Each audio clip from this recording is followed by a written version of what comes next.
My name is Abdullah, as you know, and I am from the Pioneers Academy. I'm the head of the Pioneers Academy. I'm the CEO of the Pioneers Academy, and I have done my IOSH, OSHA, NIBOSH in 2021.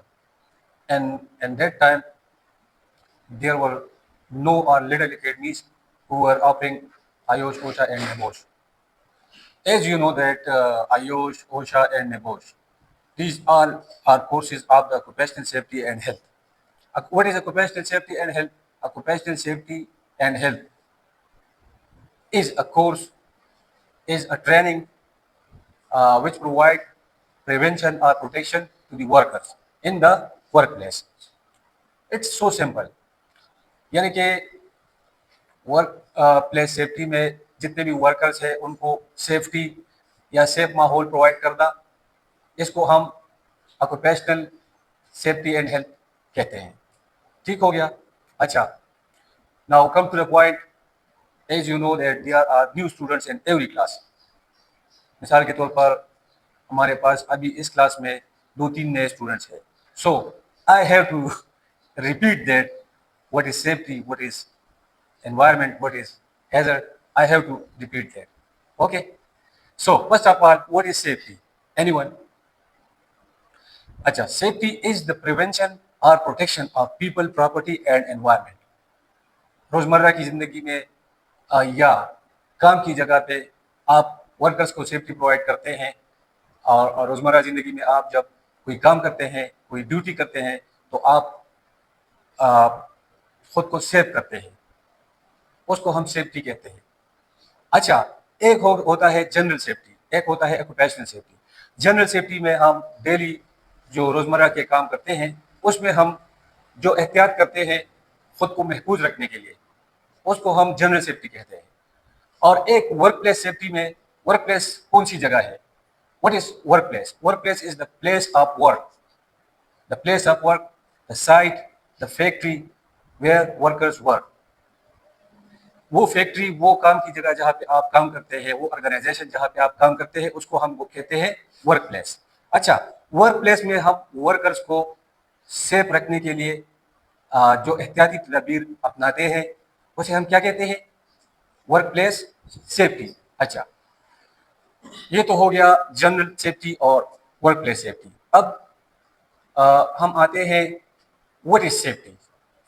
तो safety is to provide free of hazard environment to the workers in the workplace.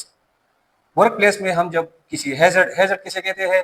Anything that has the potential, anything that has the ability, anything that has the capability, anything that has the power to give you harm, injury, damage is called hazard.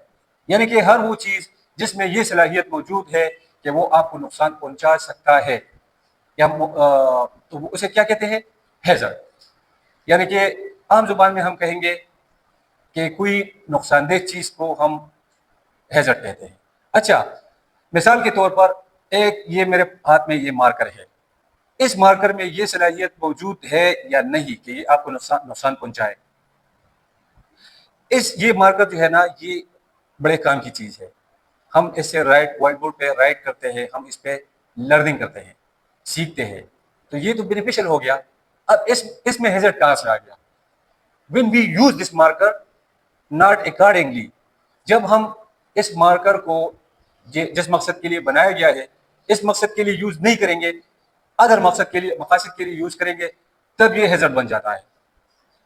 मिसाल के तौर पर अगर मैं अब्बास से कहूं कि ये मार्कर कैच कर ले, और ये अब्बास से मिस हो गया और इसकी एक आंख में इधर जाके लगा, तो इसकी आंख जख्मी हो सकती है, इसको इंजरी लग सकती है, तो ये क्या हो गया? उस सूरत में हैजर्ड हो गया। अब मिसाल के तौर पर ये एक हैजर्ड बन गया, मैंने इसको कैच करने के लिए उसे कहा और उसने मिस किया, उसकी आंख लग गई, तो ये हैजर्ड हो गया, उसको इंजरी हो गई, आई इंजरी। तो अब इसमें रिस्क कौन सा हो गया? रिस्क क्या हो गया? अब मैं ये कहता हूं कि मैं अब्बास से कहता हूं कि ये कैच कर ले, तो अभी मैंने ये काम किया नहीं, यानी कि मैं अभी इसको कहता हूं ये मेरे हाथ में है कि कैच, अभी ये काम हुआ नहीं है, मैंने मैंने फेंका नहीं है उसकी तरफ, तो अभी मैं फेंक रहा हूं, ठीक है, तो इससे क्या क्या नुकसान उसको पहुंच सकता है, चांसेस क्या है, प्रोबेबिलिटी, चांसेस और कंसिक्वेंसेस। जो कंसिक्वेंसेस है, जो नताइज है, वो क्या क्या हो सकते हैं। एक तो ये है कि वो कैच कर ले तो ही सेफ, अगर उसने कैच कर लिया तो ही इज सेफ, या उसे हम कहेंगे नियर मिस। ये और अगर ये सीधा जाके उसकी आंख पे लगा तो उसको जख्मी किया, तो हम उसे क्या कहेंगे, एक्सीडेंट। अच्छा, अब इसको इससे कितने परसेंट चांसेस है उसको जख्मी करने के, इसे क्या कहेंगे, रिस्क। चांसेस ये है कि ये उसको लग जाए और इसको जख्मी करे, तो इस चांसेस को क्या कहेंगे, रिस्क। यानी कि एक हैजर्ड से आपको कितने परसेंट चांसेस है कि आपको उससे हार्म यानी कि नुकसान मिले, तो उसको क्या कहेंगे आप, रिस्क। तो ये बेसिक टर्म्स है, safety, occupational safety, work place safety, general safety, hazard, risk, accident, incident, near miss. अब accident, what is incident. Incident, हम जब एक हादसा होता है तो उसकी सूरत में अगर नुकसान मिलता है या नहीं मिलता, या नुकसान होता है या नहीं होता, दोनों को हम कहेंगे इंसिडेंट। अगर एक हादसे में नुकसान पहुंच जाता है आपको, उसे क्या कहेंगे, एक्सीडेंट। अगर एक हादसा हुआ मिसाल के तौर पर, उसमें आप बाल बाल बच गए, उसे क्या कहेंगे, near miss. Any unplanned, unintentional, unwanted event which results in injury, damage or loss is called accident. Any unwanted, unplanned, unintentional event which does not result in any injury, property damage or loss is called near miss, and both are incidents. We will call both incident. आ गई आपको समझ? Okay. So in previous class we had discussed the NEBOSH element 3.1, which was about safety culture. So what is safety culture? Anyone can define? Let me explain. Safety culture is the combined or the shared attitude, behavior and actions of the workers towards health and safety. Health and safety में workers जो काम करते हैं, उनके combined beliefs को, यानी कि अकायद को, हेल्थ एंड सेफ्टी के बारे में जो उनके अकायद है, जो उनके बिहेवियर है, उसे क्या कहेंगे हम, सेफ्टी कल्चर। फर्ज करें मिसाल के तौर पर ये एक वर्क प्लेस हो गया और आप इस वर्क प्लेस में काम कर रहे हैं, और यहाँ पर आ गया है एक सेफ्टी ऑफिसर, और आप सेफ्टी का ख्याल इसलिए रख रहे हैं कि आपको पता है कि अगर मैंने ख्याल नहीं रखा तो ये मुझे जुर्माना करेंगे या साइड से निकालेंगे सेफ्टी ऑफिसर, तो इसे क्या कहेंगे, नेगेटिव सेफ्टी कल्चर। यानी कि आपको परवाह नहीं है, सिर्फ आप सेफ्टी ऑफिसर की वजह से सेफ्टी का ख्याल रख रहे हैं, अगर सेफ्टी ऑफिसर इधर से चला गया तो आप सेफ्टी का ख्याल नहीं रखेंगे, तो इसे क्या कहेंगे, नेगेटिव सेफ्टी कल्चर। अगर आपका ख्याल ये है कि सेफ्टी का ख्याल रखना यानी खुद को और वर्कर्स को इंजरीज, डैमेज से महफूज रखना, ये हमारी जिम्मेदारी भी है और हमारी ज़रूरत भी है, दिस इज द रिक्वायरमेंट, ये हमारी ज़रूरत है, तो फिर इसे क्या कहेंगे, पॉजिटिव सेफ्टी कल्चर। आप सेफ्टी कल्चर को फॉलो कर रहे हैं इसी वजह से कि आपके जहन में है कि ये हमारी ज़रूरत है, ना कि इधर सेफ्टी ऑफिसर खड़ा है या सेफ्टी सुपरवाइजर खड़ा है, वो हमें जुर्माना देंगे या हमें साइड से निकालेंगे। तो अगर इस डर से आप फॉलो कर रहे हैं तो ये तो नेगेटिव सेफ्टी कल्चर हो गया। और अगर आपके जहन में है कि ये हमारी ज़रूरत है, यानी कि ये हमें काबिल कबूल नहीं है कि कोई वर्कर उसको डैमेज मिले, उसको इंजरी मिले, उसको नुकसान मिले, ये हमें काबिल कबूल नहीं है, ये हमारी रिस्पॉन्सिबिलिटी है। फर्स्ट चैप्टर में हमने पढ़ा है there are 3 reason so that we manage safety. The first reason is moral reason. Moral reason में ये है कि हमें ये काबिल कबूल नहीं है कि कोई वर्कर काम के दौरान इंजर्ड, जख्मी हो जाए या उसे डिसेबिलिटी मिले या उसको कोई और नुकसान मिले। इंसानियत के नाते हमारा फर्ज है कि हम किसी के काम आए, हम किसी की हेल्प करें। तो moral reason is the first reason. हमें हमारा मुआशरा, हमारा मजहब कहता है कि एक इंसानियत की जान बचाना तमाम इंसानियत की जान बचाने के मुतरादिफ है। ठीक हो गया? अंडरस्टैंड? अच्छा, now there is another reason that we manage safety, and the other reason is legal reason. अगर हम काम के दौरान वर्क प्लेस सेफ्टी में हम हेल्थ एंड सेफ्टी की रूल्स और रेगुलेशंस को फॉलो नहीं करेंगे तो उसके हमें कंसिक्वेंसेस मिलेंगे। कंसिक्वेंसेस कौन कौन से हो सकते हैं? Injuries, accidents, incidents, disabilities, fatalities, deaths, ये उसके नताइज हो सकते हैं अगर हम काम के दौरान सेफ्टी को फॉलो नहीं करते। तो उसके ये नताइज आपको मिलेंगे। इस नताइज की सूरत में फिर आपके साथ क्या हो सकता है? कानूनी कार्रवाई आपके खिलाफ, एम्प्लॉयर के खिलाफ। अगर एम्प्लॉयर ने अपनी साइट पे अगर सेफ्टी को नाफिज नहीं किया, सेफ्टी की कवानीन को नाफिज नहीं किया, तो क्या होगा? इसकी सूरत में आपके खिलाफ कानूनी कार्रवाई होगी, which we called prosecution. Prosecution किसे कहते हैं? अदालती कार्रवाई को। अच्छा, इन्वेस्टिगेशन किसे कहते हैं? इन्वेस्टिगेशन हम उसको कहते हैं जब एक्सीडेंट हो जाए तो उसी सूरत में एक्सीडेंट की रूट काज को फाइंड आउट करना और आइंदा के लिए उसको, यानी कि दोबारा ना हो एक्सीडेंट, तो उसको मतलब हम कहते हैं investigation. To find out the root cause and to prevent the reoccurrence of that incident, accident. So इसे हम क्या कहेंगे? इन्वेस्टिगेशन। इन्वेस्टिगेशन में अगर अथॉरिटीज किसे कहते हैं? अथॉरिटीज आर पीपल, और authorities are people who have the authorities, who have the right to investigate the accident, incident, workplace। Authorities में क्या कौन कौन से इदारे आते हैं? इसमें कानून नाफिज करने वाले इदारे, लॉ इन्फोर्समेंट एजेंसीज जिसे हम कहते हैं। इसमें आईलो आपका हो गया, इंटरनेशनल इदारा।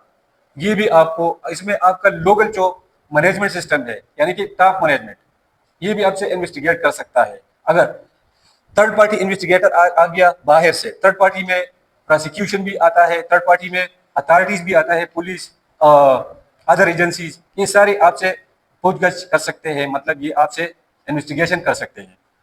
तो अगर एम्प्लॉयर ने सेफ्टी कवानीन नाफिज नहीं किए कंपनी में, तो एम्प्लॉयर को क्या हो सकता है?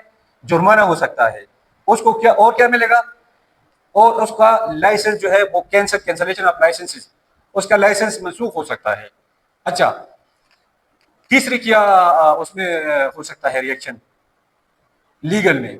उसको इम्प्रिजनमेंट कहते हैं, जेल, उसको जेल हो सकती है एम्प्लॉयर को। Even in the worst condition में अगर फटालिटी ज्यादा है और एम्प्लॉयर ने जानबूझकर सेफ्टी को फॉलो नहीं किया अपने साइट पे, तो क्या हो सकता है? इम्प्रिजनमेंट हो सकता है। इम्प्रिजनमेंट किसे कहते हैं? जेल। एम्प्लॉयर को वर्स्ट कंडीशन में जेल हो सकती है। तो सेफ्टी कल्चर, अच्छा, सेफ्टी कल्चर में एक पॉजिटिव सेफ्टी कल्चर आ गया। जब हम सेफ्टी को फॉलो करेंगे तो उसे क्या कहेंगे? सेफ्टी रूल्स एंड रेगुलेशंस को हम फॉलो करेंगे तो उसे क्या कहेंगे? Positive safety culture. अगर हम साइट पे या वर्क प्लेस पे सेफ्टी रूल्स और रेगुलेशन को फॉलो नहीं करते तो उसे क्या कहेंगे? Negative safety culture. अच्छा, फिर उसमें हमने पढ़ा कि इंडिकेटर्स, ये जो इशारे हैं कि हम कि सेफ्टी कल्चर पॉजिटिव है और नेगेटिव है, वो भी हमने पढ़े कि किस तरह आपको पता चलेगा कि ये कंपनी सेफ्टी को फॉलो कर रही है या नहीं। इस वर्क प्लेस पे सेफ्टी मतलब safety rules and regulations implemented है या नहीं है। तो ये के इंडिकेटर्स हमने एक्सप्लेन किए थे प्रीवियस क्लास में। अभी मैं दोबारा उसको रिपीट नहीं करूंगा क्योंकि आपके पास स्लाइड्स पड़े हैं, तो आप घर में जाके उसके पढ़ेंगे। ओके, अच्छा, उसके बाद सेफ्टी कल्चर के बाद आता है चीज ऑन दिस। हमने पढ़ा कि there is management system in the work place. What is management system? The management system is a system who manages the whole work procedures, policies and everything in the company. उसमें first number पे क्या आता है? कौन आता है? Top management. Top management, who is the top management? Top management, the CEO or the employer of the company is the one person who is in the top management। Top management में कौन कौन आते हैं? Employer. Employer जानते हैं company का मालिक, तो उसे क्या क्या कहेंगे? एम्प्लॉयर, क्योंकि वो जॉब प्रोवाइड करता है एम्प्लॉइज को। अच्छा, एम्प्लॉयर, और इसके बाद आता है डायरेक्टर्स। जितने भी डायरेक्टर्स हैं कंपनी में एम्प्लॉयर्स के साथ काम कर रहे हैं, एम्प्लॉयर के साथ, उसे क्या कहेंगे? Top management. अच्छा, उसके बाद जो सीनियर मैनेजर्स है, जितने भी सीनियर मैनेजर है या मैनेजर्स है, सेफ्टी मैनेजर हो गया, एनवायरमेंटल मैनेजर हो गया, जितने भी मैनेजर्स है, वो क्या कौन से मैनेजमेंट सिस्टम में आते हैं? टॉप मैनेजमेंट में। टॉप मैनेजमेंट में आपके पास आ गए आपका एम्प्लॉयर, आपके ऑल डायरेक्टर्स, और आपके managers. All managers they belongs to top management. अच्छा, टॉप मैनेजमेंट किसे कहते हैं? Top management is, they are the policy maker. ये वो लोग हैं जो पॉलिसी बनाते हैं, और they are the decision maker. Decision maker यानी कि अगर कंपनी के लिए, कंपनी की बेहतरी के लिए कोई डिसीजन लेना पड़ेगा तो ये टॉप मैनेजमेंट लेगी। तो ये they are the decision maker and they are the policy maker. अब टॉप मैनेजमेंट के बाद आता है मिड मैनेजमेंट। मिड मैनेजमेंट में कौन कौन से आते हैं? Safety officer, engineer, safety supervisor, और जो इंजीनियर्स है, सुपरवाइजर्स है, ऑफिसर्स है, ये सारे बिलोंग्स करते हैं मिड मैनेजमेंट में। अच्छा, mid management, who are the mid management? The mid management are the implementer.